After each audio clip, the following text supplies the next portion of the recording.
first thing we'll begin with is the difference between on campus and off campus for the ones who don't know. So for on campus, it's like the whole process is through the college only. So college में the company comes, they send us the JAF and जो भी training and placement cell है उसके according पूरा process होता है. और college placements के बाद if you get one placement you cannot sit for another placement unless it's a dream company. उसके अलग criterias and all है, but you cannot sit for any further. Off campus में company का notification आता है, you apply individually, you are the sole one who is participating और उसमें college का कोई हाथ नहीं, किसी third party का कोई हाथ नहीं, it's just you and the company. तो off campus में like I applied to millions of places. I'll tell you, I started applying from third year. तो off campus में see the thing is कि I from biomedical engineering. तो the thing is कि जो roles रहते हैं which I am aiming for particularly are compared, मतलब उनको ऐसा वो रहता है कि we would prefer the ones from CSID or circuital branches. तो ऐसे resume shortlisting is very difficult in that case unless you have a mind blowing resume. कुछ cases में you have skills जो रहते हैं ना वो ATS scan करते हैं. ATS is मतलब scanner जो companies use करती है, like it's not possible for a human being to scan through the resume जो क्योंकि off campus आती है 5,000 6,000 7,000 ऐसे applications आते हैं, तो it's not possible for a human to shortlist on that basis. तो वो लोग ऑब्वियसली AI का यूज करते हैं. तो ऐसा होता है कि वो AI में जॉब डिस्क्रिप्शन और तुम्हारे रेज्यूमे में कीवर्ड मैचिंग होती है, तो जितने ज्यादा कीवर्ड मैच करके उतना बेटर है. So this is something that you should keep in mind while making resume. हाँ. Keywords. तो मैं रेज्यूमे में I would recommend go for ATS friendly resume. कुछ लोग कैनवा पे रेज्यूमे बनाते हैं, तो वो सब ना ATS फ्रेंडली नहीं है, मतलब वो प्रॉपरली आपका रेज्यूमे स्कैन ही नहीं कर पाएगा. फोटो मत लगाया करो रेज्यूमे में, वो सब स्कैनिंग में गेट डिफिकल्ट और वैसे रेज्यूमे स्कैनिंग होती है. The third way, like for example, if you have good projects and all, you can get through that also. But उसकी भी probability कम है, because ATS generally scans for skilled words. Like for example, JavaScript हो गया, Redux हो गया, Angular हो गया, React हो गया. ये सब तुम्हारे resume में है, then only your percentage chances of increases to get shortlisted. Third one is through referrals, which I got through. So you have to means I don't remember, I mailed around 3,000 4,000 people on LinkedIn. मतलब मैंने वो उस समय क्या था कि LinkedIn premium मिल जाता था स्टूडेंट्स को 6 month के लिए, तो I use that to a lot of benefit because उसमें in mail messages you can send. तो आई वुड सेंड कि this is my resume, this is my portfolio and these are the particular profiles I am interested in, अगर कोई vacancy है तो बताओ. ऐसे करते करते I got through someone who was working in HSBC and I told him that I'm looking for a 6 month plus full time internship to in software engineering, this is my portfolio. And then he asked me to send my lead code profiles, code forces profiles, and then he saw those and then he told कि I'll refer. फिर उसके बाद 1 महीने तक कुछ नहीं आया. I like कि हाँ ये नॉर्मल है, होते रहता है. तो अगर तुमको रिप्लाई नहीं आ रहा तो it's very normal, but keep doing it. And the thing is कि if you mail thousands of people, you'll get reply from 3-4. This works for research internships as well. अगर तुम research internship में professors को mail कर रहे हो तो dishearten नहीं होना, but keep mailing, keep messaging और openings पे ध्यान रखो. तो then after 1 month I got a mail from the relationship मतलब HR relationship manager HSBC कि your online test is scheduled for this month, you are referred through this person. मतलब ठीक है चलो. तो online test was after 3 to 4 days and वो बहुत basic test, मतलब basic as in coding test ही था. And it was not that difficult to clear. 3 questions थे, वही DP graph and all वही सब, तो वो बन गया, मतलब doable थे और हो भी गए. And the thing is कि उसके बाद फिर मेरे को टेलीफोनिक इंटरव्यू, मतलब HR called me और मैं कहीं बाहर ही था. मतलब मैं I remember I was in Marine Drive at that point of time. So he told me, hi Pratham, this is XY, I'm from HSBC, is this a good time to talk? And the thing is I don't want to miss upon that opportunity कि sir I'll call you back later, ऐसे तो बोल नहीं सकते ना. I told him yes sir it's a good time. तो मैंने ऐसे कोना ढूंढा ना, sat. तो फिर he asked me about my projects and portfolio and then he asked me कि see the thing is कि अभी we are not sure about the full time offer, we'll see in the interview. So I was like ठीक है. तो interview he asked me कब schedule कर सकते हो, तो I gave him a date of weekend. फिर उसके बाद रात को ही मेरे को interview link आ गया.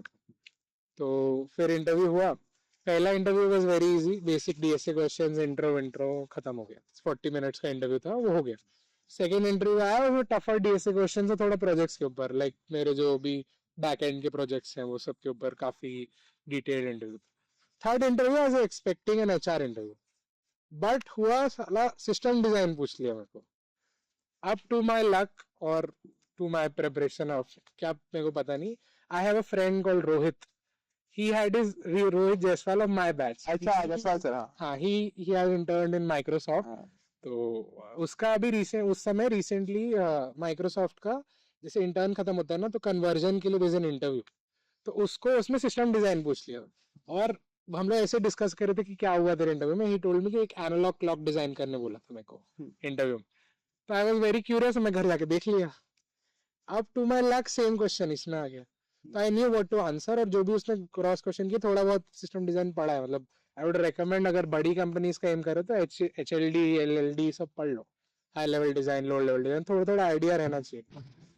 After your DSA dev and your मतलब ये OSD BMS ये सब पढ़ने के बाद तो ये आज नहीं, और काफी अच्छा चला गया. And then after few days कुछ रिप्लाई नहीं, कुछ नहीं. 2 हफ्ते बाद HR का कॉल आया that Pratham we are going ahead with you, but the thing is that we won't be able to give you a full time offer. They were like कि performance based है and आपका package रहेगा around 20 मतलब 25 plus. I हाँ. Can not reveal. Plus And the basic pay was, to my surprise, higher than D Shaw. CTC बड़ा number होता है, base वाला छोटा नंबर होता है. बेस में मतलब आपको 17 प्लस मिला है, मतलब 17 के आसपास. हाँ, मतलब that is what you 17 plus. divide up by 12 और वो महीने का है. मतलब आप कर लो 12 डिवाइडेड बाय 17 एंड देखो कितना है, उतना बैठे मेरे सामने भी. ठीक है. तो वो उसने वैसा बोला, मैं बोला ठीक है, but full time offer is what I was expecting. And I was not particularly interested in joining HSBC. And adding to the fact कि अब performance based है, तो उतना risk कौन लेगा. And PhonePe is a मतलब I'm not comparing any companies, but PhonePe is something which I have seen grow very fast. Indian company है और it's a growing startup. और अभी से वो लोग $12 billion हो गए, तो I'll get to learn a lot of things. And PhonePe में I had a conversation with a senior जो वहाँ पे software engineer है, that internal shift possible है कि नहीं है. He told me है, थोड़ा rigorous होगा, but है. I'm more in favor of that, so I didn't accept the offer of HSBC. तो HSBC का ये सीन है. फिर उसके बाद फिर ऐसी एक PwC का वो आया था off campus. So of campus में इन्होंने 2 कंपनियां छोड़ी, एक है HSBC and second is PwC.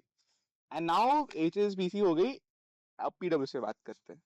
तो PwC का मेरे को पता था पैकेज कम रहेगा, बट वो ना ऐसा थोड़ा सा क्यूरियोसिटी था, तो मैंने भर दिया था कि देख, क्योंकि इनिशियली ना जो ऑफ कैंपस रहता है उसमें पैकेज इज नॉट रिवील्ड. कोई तो बोलेगा सीट खा गए.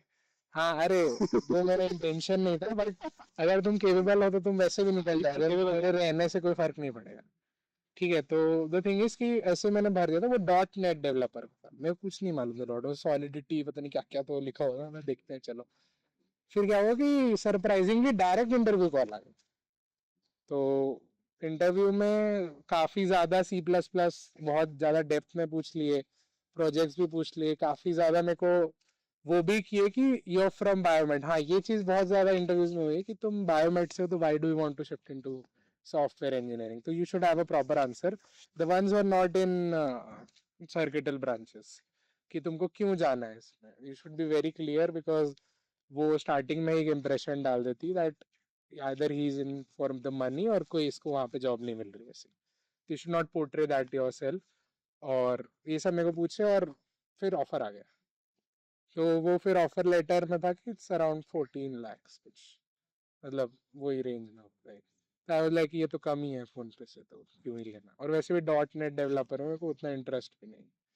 तो ये था सेकंड. वो मैं मतलब वो मैं मेंशन भी नहीं करना चाह रहा था. PwC के बारे में ज्यादा लोगों को पता भी नहीं है, बट ठीक है. मुझे भी आज ही पता चला, अब मुझे भी आज ही पता चला. हाँ, नहीं वो चीज, क्योंकि मतलब it's less than the previous offer which I have received, तो इट्स बेटर नॉट टू. और जनरली लोगों को पता नहीं चलता क्योंकि कोई पोस्ट नहीं किया था. और HSBC का भी बहुत 1-2 जन नहीं पोस्ट किया, तभी पता चला, वरना पता भी नहीं चलता. आपका यदि ऑन कैंपस में प्रिपरेशन है 100%, 100%, तो यदि आप वही चीज ऑफ कैंपस में अप्लाई करने वाले हो सेम कंपनी के, तो आपको कितना प्रिपरेशन होनी चाहिए? 100% for on campus is half as compared to off campus. तो 200% होनी चाहिए. ऑफ कैंपस में दिक्कत यही आती है कि the number of applicants is more, and company पे कोई लायबिलिटी नहीं है कि शॉर्टलिस्ट करना ही. अच्छा. On campus may not select anyone. हाँ, अरे ऐसा ऑन कैंपस में भी होता है. अच्छा. मतलब ऐसा जरूरी नहीं है कि एकदम ही सब निठल्ले निकल गए तो क्या. ऑफ कैंपस में it's like you don't get to know who got selected. और कितने लोग भरे हैं, कभी कभी उसका भी आइडिया नहीं रहता. लाइक एक पोजीशन पे 5-5 6 6 हजार लोग अप्लाई करते हैं अगर अच्छी कंपनी है. तो उसमें you don't know the criteria of short listing. अब ऐसा भी होता है कि इतना अभी BSA is quite common now, सभी को आता है. तो इट्स लाइक कि 3-4 क्वेश्चन तो कोई भी बना देगा. मतलब नॉर्मल लीनियर डेटा स्ट्रक्चर वो डीपी ग्राफ में जाके थोड़ा सा कटता है. लाइक फॉर एग्जांपल हाँ ऑन कैम हाँ चलो ठीक है. क्या? दर्द का नाम ले लिया. ठीक है. Trees is a part of DSA जो कि तो सबको दर्द है. तो जैसे ऑन कैंपस कंपनीज आती है, डी शॉ, डिबॉय, आरसीजीएम, ये सब में you get to know visa, ये सब में पता चलता है कि हाँ इसमें तो ढंग के लोग ही जाएंगे. डिफरेंस इज देयर तुम्हारे प्रिपरेशन में और लाखों लोग जो प्रिपेयर कर रहे हैं. अगर तुम यू आर एक्सपेक्टिंग यहाँ पे ऑन कैंपस, इट्स लाइक अगर तुम्हारा प्रिपरेशन डिसेंट है, you can expect a good job because you are from a good college. तुमने पहले वो मेहनत कर ली है लाइक ज्वाइनिंग द कॉलेज में. But बाहर में it's everyone is on the same stage. They'll take you on purely on the basis of your performance. तो वहाँ पे it becomes very difficult and you have to मतलब काफी ज्यादा अच्छा परफॉर्म करना पड़ता है तभी तुम आगे जा पाते हो. But it's not that difficult. But तुमको ये चीज I would recommend कि going through off campus it's a very long process. और जल्दी लोग क्या डिसहार्टन हो जाते हैं कि उनको कॉल बैक नहीं आते. तो अप्लाई करते रहो पूरा 3rd ईयर निकल गया मेरा अप्लाई करते करते. फिर 4th ईयर जाके कुछ आया है. तो वैसा ही होता है. तो कीप अप्लाइंग और जो भी क्वेश्चंस हैं वो सब देखते जाओ. It's not that difficult. और लिंक्डइन का प्रॉपरली यूज करो. LinkedIn is a very powerful tool. उसमें तुम रेफरल्स ले सकते हो. Referral is very important. If you feel that you been not shortlisted just due to the fact of your branch or any other thing, you can go for the referrals. That is the only way. You cannot change the system. अब उनका algorithm भी वैसा है कि हम मतलब हमारा priority वो ब्रांचेस तो कुछ नहीं कर सकते. But if someone high there in the company can recommend you for that position, it's very good for that. So referral का यूज लो और मैसेज करो. हजार जो भी पोजीशन के लिए अप्लाई करो उसके आगे सीनियर लगाओ, कंपनी का नाम लगाओ और मैसेज करो. टेम्पलेट चाहिए तो वो भी मिल जाएगा. हर जगह सब कुछ अवेलेबल. एआई का यूज करो. हजारों लोग को एक साथ मैसेज भेज सकते हो. लाइक अभी वो चैटबॉट मतलब जीपीटी असिस्टेंट्स वगैरह भी आ गया. तो you can design an assistant to write those messages completely वो तुम्हारे मैसेज करने के लिए. तो जो असिस्टेंट चैटबॉट्स है उनका यूज करो और अपडेटेड हो. लिंक्डइन का पूरा यूज करो. प्रीमियम का यूज करो. अब शायद वो 6 मंथ वाला है नहीं. 1 मंथ ट्राई करो. उसमें make your profile look good. Like projects डालो, अपने अचीवमेंट्स डालो, कुछ आर्टिकल्स लिखते हो वो डालो. It's like your professional Instagram. the better you maintain it, the more DMs you get. Like Instagram में अलग DM आते हैं, इसमें you'll get DM from recruiters or someone if you want to hire. In Instagram you get DMs from chicks and in LinkedIn you get DMs from companies. Yes. मतलब company से DM आगे तो बहुत बड़ी बात है. इफ यू डीएम हाँ, you will not get seen zoned और हाँ, समथिंग. तो लिंक्डइन का यूज करो. इंस्टाग्राम थोड़ा सा छोड़ दो अभी के लिए. So sir is also the TPO, the guy who is responsible for the placements. And ये वही बंदा है जो कि तुमको कह सकता है तेरी placement रुका दूंगा. So sir, what you would like to suggest second, third year, maybe 4th year too, as a TPO? तो देखो ऐसे बहुत ज्यादा मिसकंसेप्शन रहता है कि मतलब हम लोग बहुत ज्यादा इंफॉर्मेशन को अपने तक लिमिट कर लेते हैं. It's not that. जैसे ही मेल आता है वैसे you are bound to send messages and all सब कुछ. एंड जितना हमको पता रहता है उतना ही कैंडिडेट को भी पता रहता है. तो वो कोई डिफरेंस नहीं है. अब the thing is that what we observed in this season, ये सीजन थोड़ा सा शेकी रहा है बिकॉज ऑफ रिसेशन. काफी ज्यादा मतलब the number of companies are coming but the number of hires has reduced. like for example phone पे में लास्ट ईयर 9 लोग हायर हुए थे बट इस साल सिर्फ 2 लोग. तो सबने अपना हायरिंग लिमिट कर दिया. Companies are coming but the hiring number is quite limited. But your batch is performing amazing. मतलब इट्स लाइक कि इतने सारे मल्टीपल एमएनसीज ऑफर्स ऐसे ही आ जा रहे हैं लोगों को. मतलब obviously they done very good hard work और तुम लोगों को पहले से पता है. तो आई वुड रिकमेंड इनके जो जूनियर बैचेस हैं उन तुम लोग ही आगे बताओगे उनको. तो आई वुड रिकमेंड कि उनको पहले से अवेयर रखो. तुम लोग अवेयर थे इसलिए इतने सारे ऑफर आ रहे. हम लोग उस टाइम थोड़ा कम अवेयर थे. हम लोग कुछ अलग ही दुनिया में थे. क्लब कमेटी ही हमारी दुनिया थी. तो डिफरेंस क्योंकि हम लोग ऑनलाइन से जस्ट आए थे. 4th सेमेस्टर में तो हम 3rd सेमेस्टर में तो प्रॉपरली ऑफलाइन आए. तो चीजें चेंज होती है. तो your batch is doing quite good. But I would recommend कि जिन्होंने अभी प्रिपरेशन स्टार्ट नहीं की है कर दो. And thing which the problem which candidates are facing is lack of skills. तो इस बार जो हायरिंग हुई है वो एकदम स्किल पर्सपेक्टिव्स को ही लेके हुई है. लास्ट ईयर थोड़ा 19-20 चल जाता था कि द कंपनी वुड थिंक कि इसको सिखा देंगे एंड ऑल. दिस ईयर वो थोड़ा सा कम हो गया and I guess it would remain up to the next year. थोड़ा सा इनिशियली थोड़ा हिट तो तुम्हारा बैच भी लेगा, बट उसके आगे things will clear up, the mud will clear up, everything would will clear up. तो प्रिपरेशन स्टार्ट कर दो. Be clear what you want to do. Analytics, SD, क्या प्रिपेयर करना, कैसे अच्छे प्रोजेक्ट्स रखो. बार बार मैं एम्फेसाइज कर रहा हूँ, go for good projects and internships अगर कर सकते हो, रिसर्च इंटर्न. अगर तुम्हें कोई कंपनी में इंटर्नशिप लग रही, प्रोफेसर्स का अप्रोच करो, get a good project under you. Like मेरे को कोई एमएनसी का ऑफर नहीं आया था बट वो रिवोक हो गया, तो वो कभी और डिस्कस करेंगे. तो मेल द प्रोफेसर्स, और अलग अलग पोर्टल्स भी खुलते हैं like IIT Hyderabad, IIT Roorkee, IIT Delhi.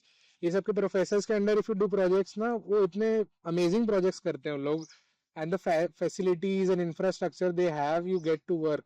और यही मेरे को इंटरव्यू में हेल्प किया because I was able to explain my quantum CNN in that. तो काफी हेल्पफुल था. वहाँ का एटमॉस्फेयर कैसा था, वहाँ पे मेरे को टीम, लाइक वहाँ पे अलग अलग कॉलेजेस से आए थे, वीआईटी से आए थे, अलग अलग से आए थे. तो काफी अच्छा एक्सपीरियंस था ओवरऑल. तो वो मैं एक्सप्लेन भी कर पाया और वो मेरे एक्सप्लेनेशन में दिख रहा था that I have done some work. Unless you put in work, वो इंटरव्यू को समझ में आ जाएगा. तो try making upon your own projects. और अनदर थिंग इज थोड़ा सा कम्युनिकेशन पे वर्क करो. खाली टेक्निकल पे द थिंग इज कि you will know the solution but you will not be able to explain it.